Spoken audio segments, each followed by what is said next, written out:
홍준표 대구시장이 대구문화방송의 대구로 보도 관련 반론 보도를 사실관계를 바로잡는 정정보도라며 SNS를 통해 거짓 주장을 하고 있습니다.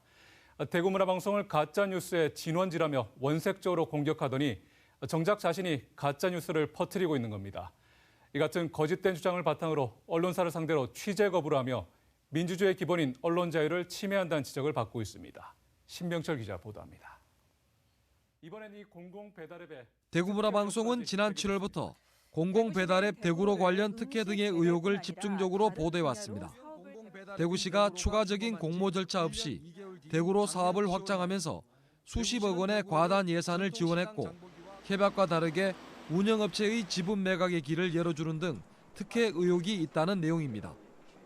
대구경실련과 대구참여연대는 이와 관련해 홍준표 대구시장을 직권남용 권리행사 방해죄와 업무상 배임죄로 대구지검에 고발했고 현재 수사가 진행 중입니다. 절차 위반을 한 부분에 대해서는 직권남용 권리행사 방해죄, 그다음에 그 과정에서 어떤 금전적인 이익이 인성 데이터 후에 새로 만들어진 인성 데이터를 포함해서 인성 데이터에 흘러갔다면 그 부분은 업무상 배임으로 저희는 보고 있습니다.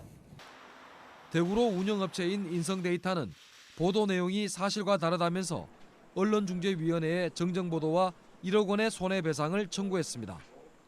언론중재위원회는 사실관계가 잘못되었을 때 하는 정정보도의 대상이 아니라며 인성데이터 측 요구를 받아들이지 않았습니다. 대신 인성데이터에 의견을 싣는 반론 보도를 공고했고 대구 MBC는 받아들여 지난 10일 반론 보도를 전했습니다. 그런데 홍준표 대구시장은 지난 10일 방송에 앞서 페이스북에 글을 올려 대구 MBC가 가짜 뉴스의 진원지임이 정정보도를 통해 밝혀질 것이라고 사실과 다른 내용을 올렸습니다. 명백한 거짓 주장입니다.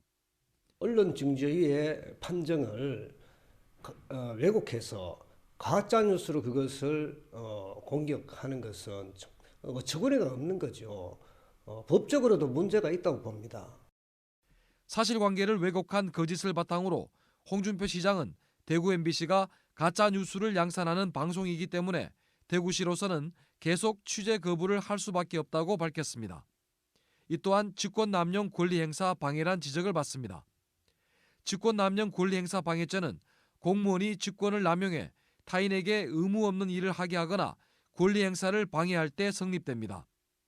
이런 취재 언급을 하신 것은 직무를 남용해가지고 MBC의 그 취재 업무를 권리 행사를 방해했다고 볼 여지도 있고요. 또 해당 공무원들에게 의무 없는 행동을 하도록 요구하는 것으로 볼 수도 있기 때문에 대구 경북 신공항 보도와 관련해 대구시 고위 공무원은 대구 MBC 방송 관계자 4명을 명예훼손으로 고소했다가 경찰이 무혐의 결론을 내리자 다시 검찰에 이의 신청을 했습니다.